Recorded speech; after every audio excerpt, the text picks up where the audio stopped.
So everyone, welcome to another episode of Secrets of the Viz. Today I have a very good friend of mine, Rob Taylor. So funny story, I actually had Rob on the show last year as well to talk about the Rob Viz that he did. And this year he's coming along to talk about his very interesting from empire to identity on how the world came to dinner in Britain. And Rob has had a really interesting year. I've seen his growth from exploring the different techniques in Tableau and getting the hang of it. Over the course of the last year, I've seen you put out really impressive vizes, with the Home Alone battle plan, which was really fun. And we are in Christmas again, and everyone is going to be watching that show again. And you had the whole year of traveling, and you did really had a good year with exercise and rest days. I counted you had like 43% of the year doing rowing exercises and about 36% of rest. So it's a very good balance. And then you put out really impressive parameter vizes like the paper plane one that you did with your son Casper. You've done top trumps, you've done escape the maze. You did one really powerful viz that one of your friends' kids were going through, and I thought that was really heartbreaking and really powerful viz to raise awareness around that disease, just so that people can chime in and help a little bit.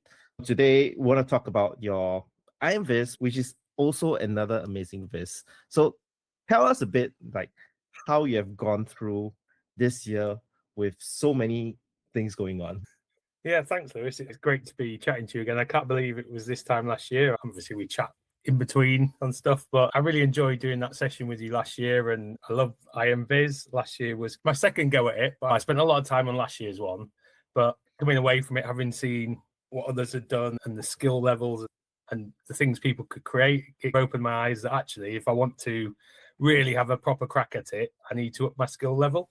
So, and you'll see throughout this viz, there's lots of nods to stuff I've built throughout this year. I spent a lot of the year, I wouldn't say preparing for IronViz because that would be a bit drastic, but I've been building vizes that would help me build all the different techniques that have come together in this one viz.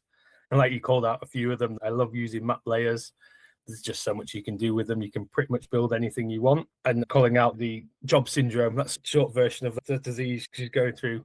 That was really working on my storytelling. I'm very good friends with parents, and I wanted to explain to everyone how rare that symptoms were for a child and an adult and what it all meant, because obviously within IronViz you've got the 3 areas that you have to cover, and I think it's a real key thing to be able to tell a story in a good way for the audience. So this whole year has just been about having fun with my vizes, and I think that's definitely the key to my Tableau public. It's all fun stuff but learning along the way. And big shout out to a lot of different people, CJ, Brian Moore, Fleurlage Twins, all their different blogs that they've got out there that help you learn all these techniques have been invaluable in this last year to produce my skill set now. Yeah, I feel like you have very won IronViz in terms of how the slogan is made. Like, win or learn, you can't lose.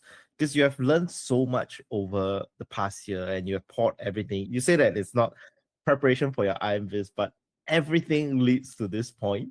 We're both competitive. We definitely we always want that win, don't we? But it is true though, irrelevant of where I come and how I score, I've had so much fun this year building vizes on Tableau Public, and I'm really proud of this IronViz entry because it's come together really well in the end. So tell us a little bit on how you got the idea, because food and drinks isn't like the most exciting of topics. No, when I saw it released, my heart sunk, if I'm honest. I love food and drink, and I probably eat way more than I should eat. But my initial thoughts were, how on earth am I going to find data for something like this? It's going to be quite a struggle. I didn't really know where to start. I worked with Chris Westlake, the previous IronViz winner, so we were just spitballing, talking about it, what we thought people were doing, things. And I was throwing out a couple of ideas. I was thinking I could do the rise or fall of an empire or a company that had done well and then obviously tailed off, or like the Burger Wars or something like that, or we could do more sort of generic on obesity. But I was like, I'm not really that interested in it as much as obviously as a population we should be. But the key to it is you've got to have fun with it. Otherwise, it's just going to be a slog and you won't produce anything good. So kind of went backward and forward in my head with a few different ideas. And then I eventually settled on, I've never actually created a map within map players, which sounds bonkers. So I thought I want to do something theme around this whole map idea. it sort of then came naturally. I thought, obviously, the British Empire has been around for many years, whether good or bad connotations of what's happened, but they've imported so many different things into our country and culture, especially food-wise. So I thought, I'll try and explore that. So that's where the kind of initial idea came from. Well, that's interesting because you pointed out a very important point. Because from what I see in the community, map layers aren't used to create maps. People use map layers to create everything else except for maps. Exactly, yeah. So it's fun that you're bringing back to the roots of it. Yeah, so again, I'd come up with the idea, and then I'm not a wireframer as such. I kind of build on the hoof, create things and see what comes together, and then sort of scrap different bits and go from there. But I'd had the idea that let's do this, what imports came in, how the colony imported things to the UK, and then a timeline of when these imports came in, when things were affected and how things changed. And then how did this affect what the most popular dishes were in the UK by century? And I quickly realized that data was impossible to get because there's just nothing out there, obviously, historically, for, I guess, top 10 dishes in the country. But I sort of went off on the tangent and decided, let's focus down on one area and style and then see how that impacted the UK. Obviously, this is a couple of iterations along, but it's got the ideas of this map showing different things that came into the UK. This was kind of my initial timeline. I sort of built out this normal curved timeline that everyone's been doing recently. And it was more of a placeholder of the idea to show how things were happening. It was at this point when I realized that I could focus in on curry being something that became hugely popular in the UK and still is. And that whole chicken tikka masala being created in Glasgow as part of the fusion between Glasgow Indian heritage, it gave me that spark to go further with this viz to then dig into what type of curries there are and where that happened to go. It's interesting that you say curry is kind of one of the main influential foods in Britain because I think it had the same impact in Japan as well during the World War or something, where the army folks didn't have much to eat. They would just mash everything together in a plate because spices are kind of easy to get, but meat and potatoes are staple. It's a bit harder to get. So the Japanese curry, it's also very different from the Indian masala style curry. Yeah. Is there any localized curry within Britain that sort of has a fusion of your local flavors? Yeah, so that tikka masala in particular that I mentioned, obviously they took all the influences from the spices and curry houses opening up in the UK throughout from, well, it started in the 1700s. 1810 was the first London curry house in Glasgow. They created their own version of one of these Indian curries, and that is kind of the UK curry. I don't like it particularly, but most people go, oh, let's get a tikka masala, and that's our UK dish. So it is classed as a UK invention, although I guess does it class as an invention if you've just changed flavors within an existing dish? I'm not really sure, but yes. How is it different from the normal masala curry? Is it spicier? Is it sweeter? Is it saltier? Or... So you've actually caught me out there. That's going to give a spoiler away, but within the Viz, I've created basically a treasure map. I wanted to make it fun and playful, so I've hidden these little dishes throughout the Viz that people have to click on as they go along. On the final bit of the Viz, what I wanted to do with this summary bit was we eat a lot of diverse food within our house. Our little boy's always been a great eater and we want him to have lots of different flavors and tastes. So this was our family favorite dishes that we eat, which is inspired by lots of different places around the world. And it comes together in this sort of dinner table style. There's a lot of thought gone behind all the little things of it. When you've done the treasure hunt and you click on the little treasure chest, it pops up the best tikka masala recipe, according to Google. I can't take any credit whether it is or isn't the best tikka masala. But if you go and look at that, that will tell you all the different flavors and why it's different. I think it's just a fusion of the different spices rather than the ones they used before that make it different. The reason why I asked that is because the Japanese version of the curry is very sweet. My kids love it. I mean, you could probably add spice to it, but like it's just sweet.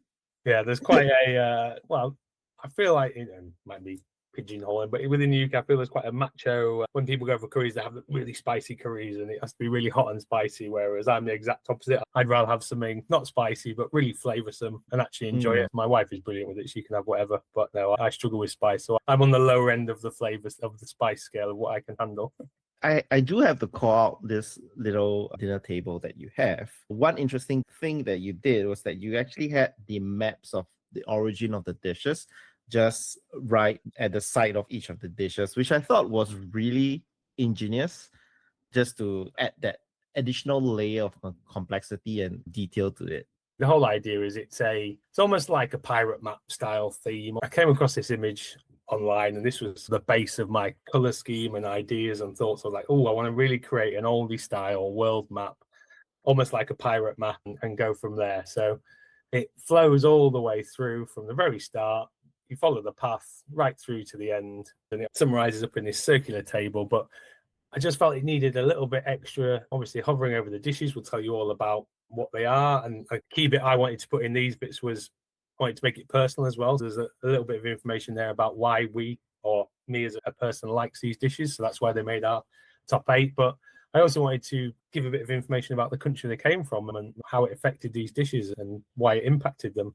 So again, I wanted the user to be able to play with pretty much everything on here. You have so much interactivity within this Viz, and I really like the thematic design of it. You can see like at the end of that line is basically a treasure chest as well. And all of this line actually flows from one section to another, like a narrative thread, if you will. It was a lot of fun to do. It was one of those decisions I made early on, regretted halfway through because I realized I had to connect all these bits together. And it was actually funny at one point. I asked one of the community for feedback, and the first question was, "You've not built this all in one sheet, have you?" And I was like, no, even I'm not that crazy. Well, even if you did build this in one sheet, nobody would doubt that for a second. No, but there's a little bit of trickery in here. So you've got, for instance, this sheet here, that line ends there, and I've got the sheet next to it overlapping to make the idea that they're all connected together. But the lines are still all there. And actually, I'll show you for one of my older versions. I had this little trick which I had ended up having to remove, that I wanted it to highlight the color of the line as you went along. So I built it all out. It all works like this and updated as you went. But when I put it onto Tableau Public, it basically crashed. Pretty much nothing worked. That was one of those pivots where I quickly had to back out of an idea. There were some real headaches. So if I could jump back to that original one, you can see obviously it was just the standard curvy normal timeline, which is absolutely nothing wrong with that. It's not easy to make on its own, but I wanted it to look more funky, a bit more pizzazz, and give it that pirate ship sailing around, finding its way kind of theme. What I ended up doing is I drew out in Figma a hand-drawn curvy line, which kind of gave me the right sort of spacing. And rather than finishing at the end of the timeline, it goes all the way up to the next sheet. I then had to basically create a Python script that would build this XY coordinates so I can put it in Tableau. I'm by no means a Python expert. I'm learning on the job quite a lot at the minute because we're moving to using more coding style stuff. Well, to be fair, with the help of ChatGPT, you can basically take a SVG file and it gives you all the coordinates. This was my code, but for every part of the line, it gives you the coordinates at certain points along it. And it also tells you where it's turning and things like that. So I ended up with a whole raft of 1,400 rows of XY coordinates. And then by sticking that back into Tableau, it basically maps out as I go along it. Every single point along here is either a space or a year. It allowed me to then get more adventurous with what I could do on here. I could start to add more things to it, make it more interactive. I did all these call outs for interesting imports that I found, introducing the idea that we're going to start to focus in on curries. It begins to tell the story of how the spice trade started, the East India Company, London's first curry house, and then the chicken tikka masala. So it's almost setting that idea in the back of the viewer's head that they're looking at a timeline, but actually these points are making me think more about curries, and then it helped with pushing on to the next section. I think another section that I really, really love about your Viz is the one with the Sankey diagram. Yeah. You have the parameterized spice rack, which was really interesting. You can click on a different spice and it visualize the flow, because Sankey diagram are notoriously hard to read. And with this interaction that you built into the Viz, it helps people to drill down to the spice that they want to see details about. Like in this case, you have turmeric, how turmeric actually flows through to the different dishes. And I thought this was a really ingenious way of helping people understand how Sankey diagram works. Yeah, I'll agree. Sankeys can look cool just horrendous to look at most of the time. There's normally so much going on. But I just thought it worked so well with joining the spices to the different curries to see what the relation was between. My initial idea when I created this, I thought, right, it'd be quite useful if us viewers got a load of spices in their cupboard and they want to see what curries they could make with those spices. I think my favorite bit on here, which I don't think most people will spot, is that as I was creating these lines to go in, it does a slight trick where it shifts the title slightly upwards. So if I was to add cumin now, it just moves it slightly up just so it's not getting in the way of the line. Yeah. Oh, I did not notice that. No, That I don't was- think most people would because it's so subtle. But if I left it in the middle where it was before, the lines kept going over the word and it was really bothering me. I love that. You see, that's the thing about design. People don't notice good design, they notice bad design. But where it works, people probably take it for granted. And well, this is really impressive. So I suppose like this Sankey diagram is probably the most challenging part of the entire viz, right? I think so, yeah. See, the Sankey is one part, the spice rack is another. Again, it was tying up the two so the lines went to the right place on the spice rack, and then a lot of parameter actions in the background too. It looks simple, but I know that there is a lot of parameters that drive these actions. And this is proof that IronViz is really all about intentional design.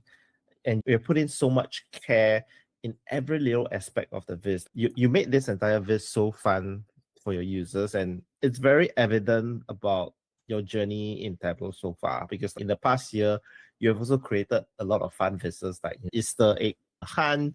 You had one with the animation with the F1 cars, like gone in 60 seconds or something. Oh, yeah, yeah. Well, I borrowed your technique for that one, so thank you to you for the lightsaber technique. It was, yeah. Cool. I think we have everything we need from your viz. You've walked us through this amazing entry and how much intentional design that you've put into it.